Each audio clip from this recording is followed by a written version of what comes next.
Happy Sunday. Dane here with news that doesn't suck. And yes, I would like a Hertz donut. Thank you very much. Unfortunately, I'm not in that part of the world, so something a little more important though. Is someone gonna Skynet your Facebook and Instagram? 1.6 million follow her online. She doesn't exist. By Tiffany Hsu, the New York Times. You knew this was coming. The kiss between Bella Hadid and Michaela Sousa, part of a Calvin Klein commercial last month, struck many viewers as unrealistic, even offensive. Miss Hadid, a supermodel, identifies as heterosexual, and the ad sparked complaints that Calvin Klein was deceiving customers with a sham lesbian encounter. The fashion company apologized for queerbaiting after the 30-second spot appeared online. But Miss Hadid, at least, is human. Everything about Miss Sousa, better known as Lil Miquela, is manufactured. The straight cut bangs, the Brazilian Spanish heritage, the bevy of beautiful friends. Lil Miquela, who has 1.6 million Instagram followers, is a computer generated character. Introduced in 2016 by a Los Angeles company backed by Silicon Valley money. That's such a weird statement.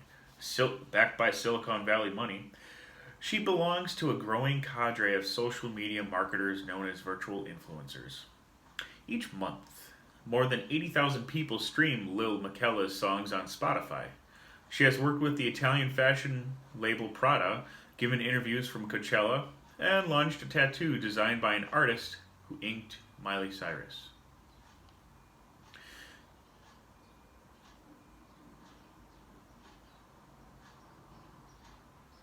How did how did he or she tattoo that? All right. Until last year, when her creators orchestrated a publicity stunt to reveal her provenance, many of her fans assumed she was a flesh and blood 19-year-old. But Lil Miquela is made of pixels, and she was designed to attract, page turn,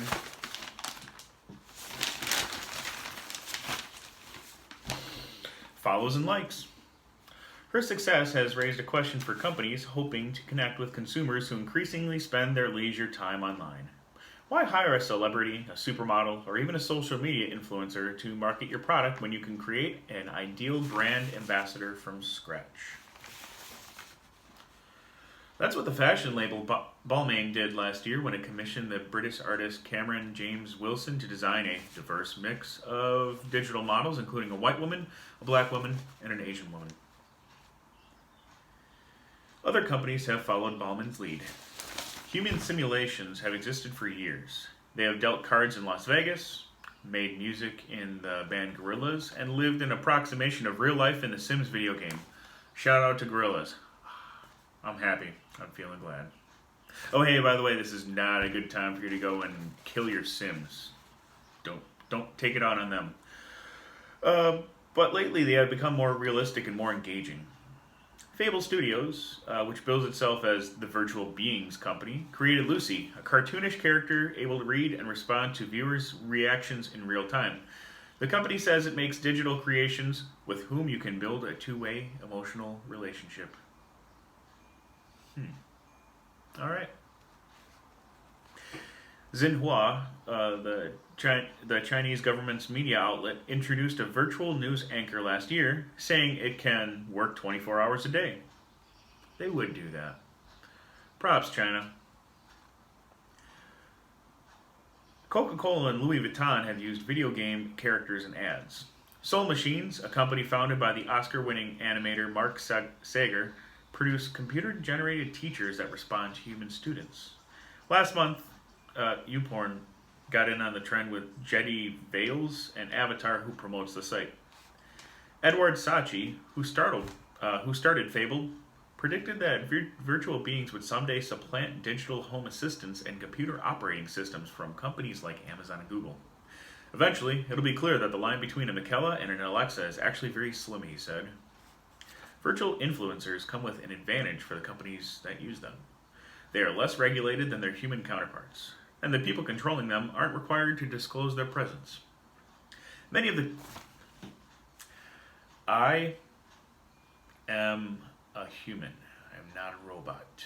Just in case you're curious. Many of the characters advance stereotypes and impossible body image standards. Shudu, a digital fabrication that Mr. Wilson modeled on the Princess of South Africa, Barbie. A fabrication upon a fabrication right there. Was called a white man's digital projection of real-life black womanhood by the New Yorker. The Federal Trade Commission acknowledged in a statement that it hasn't yet specifically addressed the issue of virtual influencers, but said companies use the characters for advertising should ensure that any claims communicated about the product are truthful, not misleading, and substantiated. I don't know. You tell me what you think, but like, what should the Federal Trade Commission even worry about this? I mean, as long as they're not lying, it's pretty much the same. Don't lie and keep on advertising, I guess. In a way, virtual influencers are not so far removed from their real-life predecessor. It's no secret that the humans who promote brands on social media often project a version of daily life that is shinier and happier than the real thing.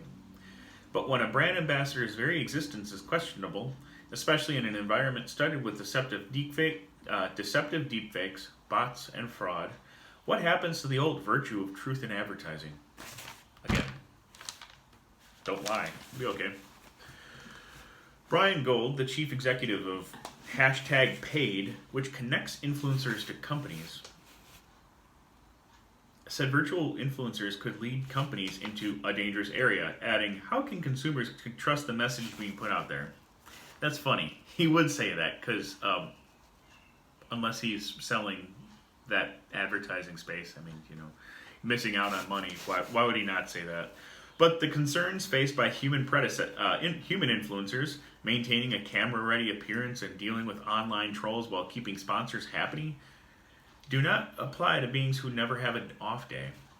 That's why brands like working with avatars. They don't have to do 100 takes when somebody moves themselves around and repositions the camera, etc., etc. They don't have to do 100 takes, said Alexis Ohanian, a co-founder of Reddit and the self-described grandfather of the virtual influencer Kai Kai. Social media today has largely been the domain of real human beings being fake, Mr. Ohanian added. Guilty? But avatars are a future of storytelling. KFC recently introduced a new Colonel Sanders on social media. Yeah, he's pretty funny. He has a dusting of stubble on his jaw, tattooed abs, a silver coif worthy of a teen idol, and bulging biceps beneath a perpetually unbuttoned white jacket. The reimagined fried chicken Kingpin, another virtual being, was designed to spoof the vast ecosystem of influencers, which includes nano influencers, kid influencers, and pet influencers. You guys remember when TV for pets was a thing? Like, it still is, but like TV channels for pets, like, how do you advertise? Rough, yes, please, owner, buy this. His creators consulted an inspiration board plastered with photos of human Instagram celebrities to generate the mashup that became the new Colonel. It was our opportunity to poke a little fun at the advertising world that we're a part of, said Steve Kelly, KFC's digital and media director, but the love of virtual influencers is very real. The rising presence of uncanny, realistic computer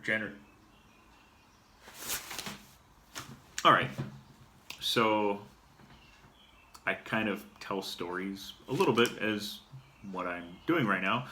A lot of other people I know that tell stories too. A lot of real ones about their lives. Like, what's the point? What do you guys think about this? What's the point to getting a fake person to tell a story that they're not doing? What do you guys think about this? Is your work? Do you work in a job that's going to be replaced soon? My day job hopefully will be replaced within 5 to 10 years. The company not the company, the country kind of needs it. I've worked in jobs that have been replaced beforehand, or just plain old, like, who needs it? It's obsolete. What's going on? Let me know. And remember, your news doesn't have to make you sad if you listen to news that doesn't suck.